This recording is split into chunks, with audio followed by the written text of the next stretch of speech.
नमस्कार दोस्तों, जी के बेड़ा पार चैनल में आपका स्वागत है। आज हम लोग हिस्ट्री के पार्ट 2 देखेंगे। दोस्तों, अगर चैनल पे नए हैं तो चैनल को सब्सक्राइब कर लें। चलिए शुरू करते हैं। मान सिंह ने बंगाल एवं बिहार की राजधानी बनाया। कहाँ बनाया? राजमहल को मान सिंह ने बंगाल एवं बिहार की राजधानी बनाया। मान सिंह कौन था? अकबर के सेनापति था। अकबर के सेनापति मान सिंह। नेक्स्ट देखते हैं। जहांगीर के समय खुखरा झारखंड का नागवंशी शासक कौन था? तो दुर्जन साल था। इसका जानकारी कहाँ पे मिलता है? तुजुक ए जहांगीरी, जिसमें झारखंड को खुखरा या खोखरा के नाम से जाना जाता है। तुजुक ए जहांगीरी, जो 1615 से 1600 ईस्वी में लिखा गया है। ठीक है। दुर्जन साल उस समय नागवंशी शासक, झारखंड के नागवंशी शासक कौन था? दुर्जन साल। देखते हैं दुर्जन साल के बारे में।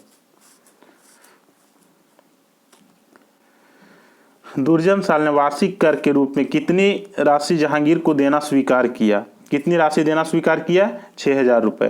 क्यों दिया? दोस्तों, झारखंड में एक शंख नदी है, शंख नदी, जो उस समय हीरों के लिए बहुत विख्यात था, बहुत फेमस था। इस नदी में हीरा पाया जाता है। और दुर्जन साल नागवंशी शासक था, ये हीरो के बहुत बड़ा पारखी थे। इसीलिए जहांगीर के सेनापति इब्राहिम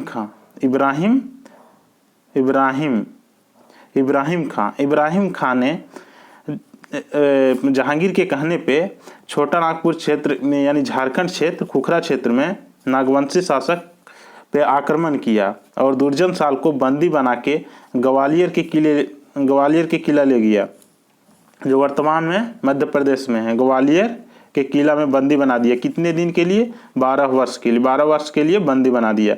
12 वर्ष बंदी बनाने के बाद उसे 6000 रुपये वार्षिक कर देने के एवज में, 6000 रुपये वार्षिक कर देने के एवज में इसे रिहा कर दिया। और रिहा करने के बाद जहांगीर ने इसे शाह की उपाधि भी दी, और 1000 का मनसब भी प्रदान किया। मनसब भी प्रदान किया। दोस्तों, जानते हैं कि मनसब होता क्या है? मनसब एक फारसी शब्द है। मनसब फारसी शब्द है। इसका अर्थ होता है रैंक या पद। ठीक है। तो एक मनसब के बारे में थोड़ा जान लेते हैं कि मनसब होता क्या है। मनसब 2 तरह से होता है। मनसब एक होता है जात के आधार पे, मनसब एक जात के आधार पे होता है, और दूसरा होता है सवार जो होता है, ये निर्णय करता है कि एक मनसब में कितना सैनिक, कितना घोड़ा, कितना सैनिक का टुकड़ी रखना है। जात तो ये वंशानुगत होता है, जात के आधार पे होता है कि किस पद पे ये लोग को बैठाना है, कौन सी जाति को किस पद पे बैठाना है। और सवार जो होता है, मतलब कहा जाता है कि 100 मनसब में 33 सवार और 66 घोड़े होता था। 33 सवार मतलब ये 33 सवार जो रहता था, ये डिसाइड करता था कि एक मनसब में कितना सैनिक रहेगा। चलिए देखते हैं नेक्स्ट। झारखंड खुखरा को किस नदी से मुगल काल में हीरा मिलने का जिक्र है? तो पहले अभी पता है कि शंख नदी में हीरा मिलने का जिक्र है। शंख नदी कहाँ से निकलता है? गुमला जिले के चैनपुर से।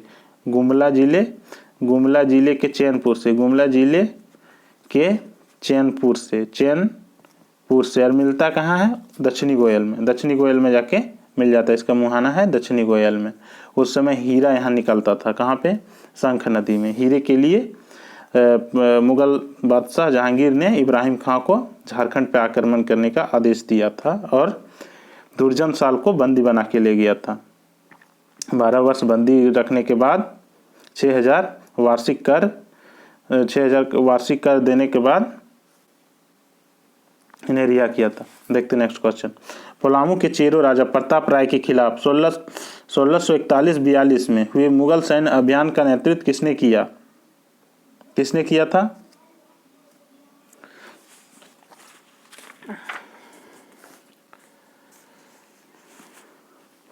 उत्तर बताइए, जल्दी उत्तर बताइए। शाइस्ता खान ने, शाइस्ता खान ने, शाइस्ता खान ने किया था। शाहजहां के काल में पलामू के चेरो राजा प्रताप राय के खिलाफ 1641-42, ठीक है, 1641-42 में हुए सैन्य अभियान का नेतृत्व शाइस्ता खान ने किया था। चेरो राजा प्रताप राय ने मुगलों की अधीनता स्वीकार कर ली। बदले में शाहजहां ने उसे 1000 का मनसब इसी भी प्रदान किया था। मनसब क्या होता है आपको पहले बता दिए, पद या रैंक होता है। नेक्स्ट,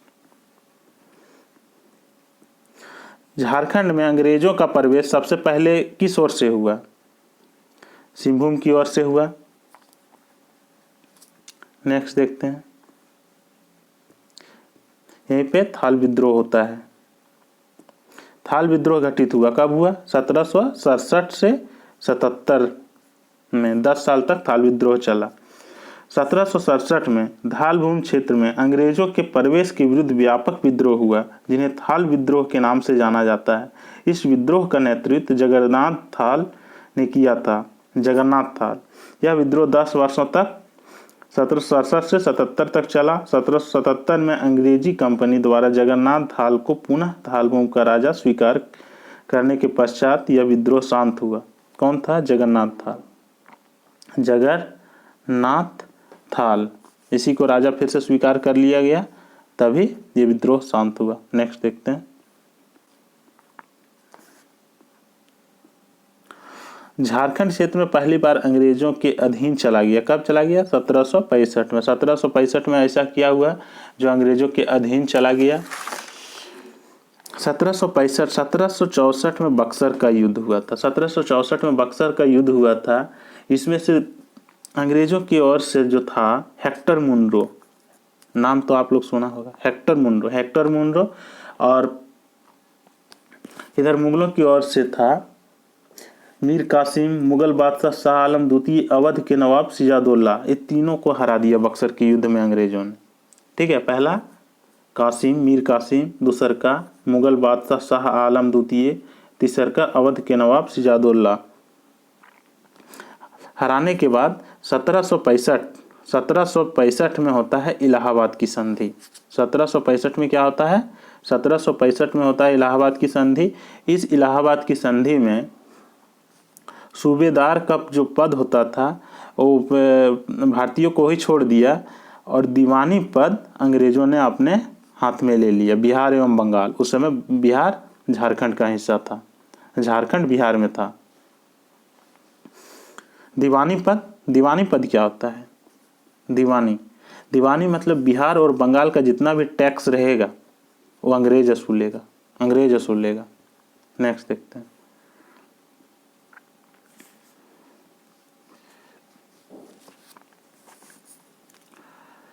मेदिनी राय शासक थे। कहाँ के शासक थे? पलामू के शासक थे। मेदिनी राय कौन शासक थे? चेरो शासक। पलामू के चेरो शासक मेदिनी राय का शासनकाल 1658 से 1674 तक था। ठीक है, ये औरंगजेब के समकालीन थे। नेक्स्ट देखते हैं,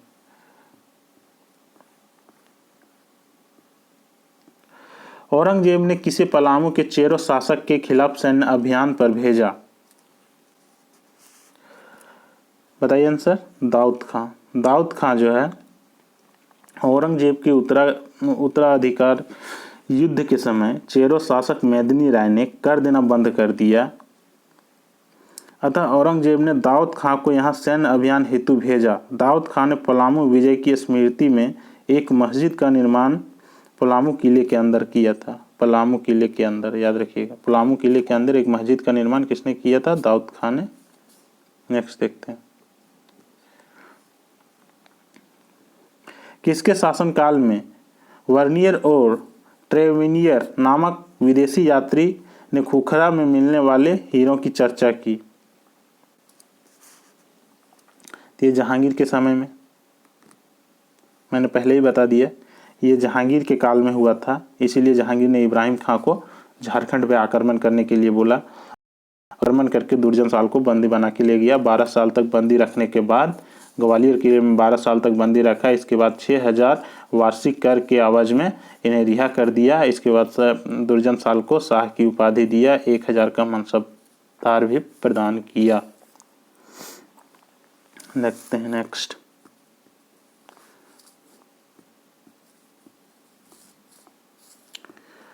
किस नागवंशी शासक ने अपनी राजधानी खुखरा से द्वाइसा बनाया?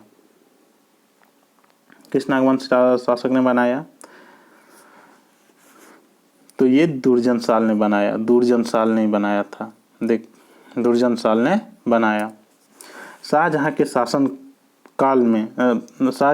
काल से मुगलों की पकड़ झारखंड क्षेत्र में मजबूत होने लगी थी। मुगलों की रुचि छोटा नागपुर, खास एवं पलामू में अधिक थी। इसीलिए नागवंशी शासक दुर्जन साल ने अपनी राजधानी खुखरा से दोईसा में स्थानांतरण की। दोईसा 3 और पहाड़ों से, एक और दक्षिणी गोयल नदी से घिरा हुआ था। दुर्जन साल ने यहाँ नवरत्न गढ़ नामक महल का निर्माण करवाया। नवरत्न नामक महल का निर्माण दुर्जन साल ने कहाँ करवाया था? दोईसा में। नेक्स्ट देखते हैं।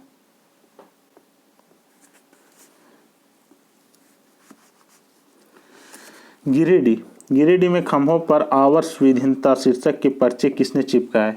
किसने चिपकाए? निर्मल चंद्र बनर्जी ने। निर्मल चंद्र बनर्जी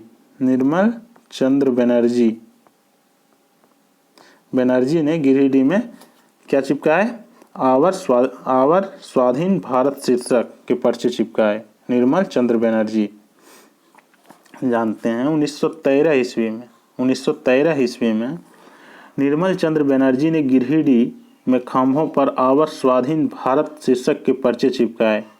गिरिडीह में ये पर्चे 24 परगना के जीवन क्रिस्टो राय द्वारा लाए गए थे। किसके द्वारा लाए? जीवन क्रिस्टो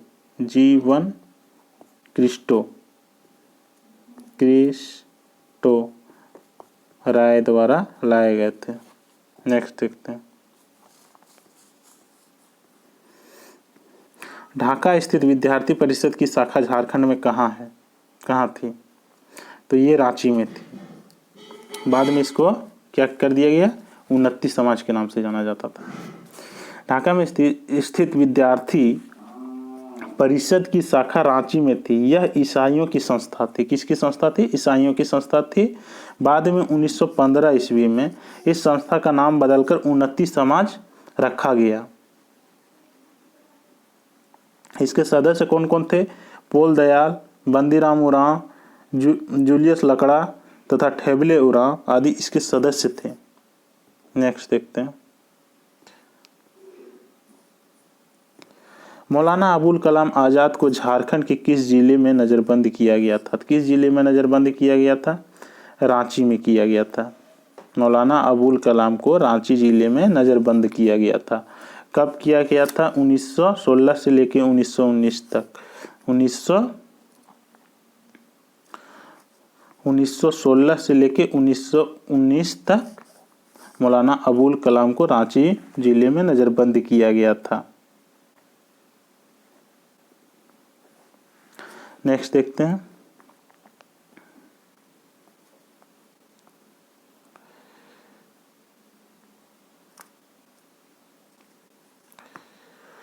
स्वर्ण संघ संस्था की स्थापना कहाँ की गई?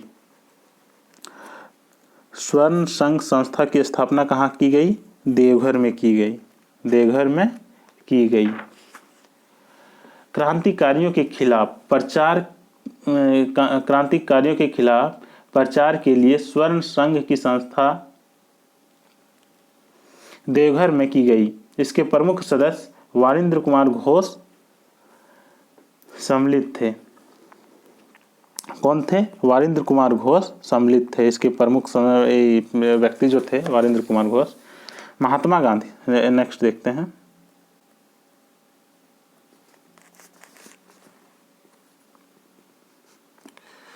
महात्मा गांधी जमशेदपुर कब आए? तो 1925 को जमशेदपुर आते हैं। किसके कहने पे? सी, याद रखिए, CF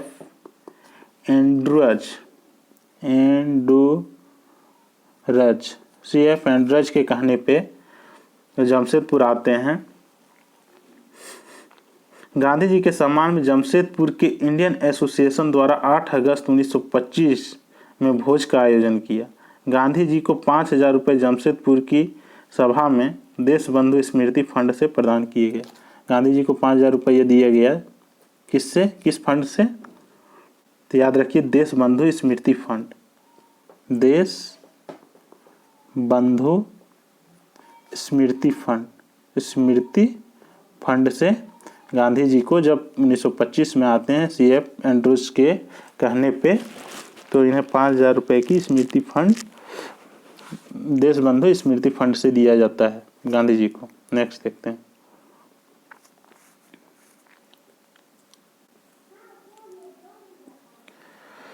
झारखंड में जवाहर दिवस कब मनाया गया? झारखंड में जवाहर दिवस कब मनाया गया?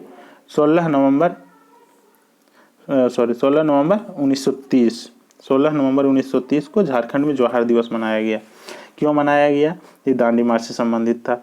महात्मा गांधी द्वारा 6 अप्रैल 1930 ईस्वी को अपने 78 अनुयायियों के साथ नमक कानून तोड़ने की प्रक्रिया आरंभ हुई। तो झारखंड में 13 अप्रैल को लगभग 200 लोगों ने 50 से अधिक संस्थानों पर नमक बनाया। नमक सत्याग्रह आंदोलन का नेतृत्व हजारीबाग में कृष्ण वल्लभ सहाय, हजारीबाग में कौन? कृष्ण वल्लभ सहाय, पलामू में चंद्रिका प्रसाद वर्मा तथा जमशेदपुर में नन्नी गोपाल मुखर्जी द्वारा किया गया। नन्नी गोपाल मुखर्जी। रांची बार एसोसिएशन ने 3 मई को विदेशी वस्तुओं के परित्याग एवं खादी वस्त्र पहनने के संकल्प लिया। रांची में सितंबर महीने में स्वदेशी सप्ताह मनाया गया। रांची में 16 नवंबर 1930 को जवाहर दिवस मनाया गया। कब? 16 नवंबर 1930 को जवाहर दिवस मनाया गया। नेक्स्ट देख।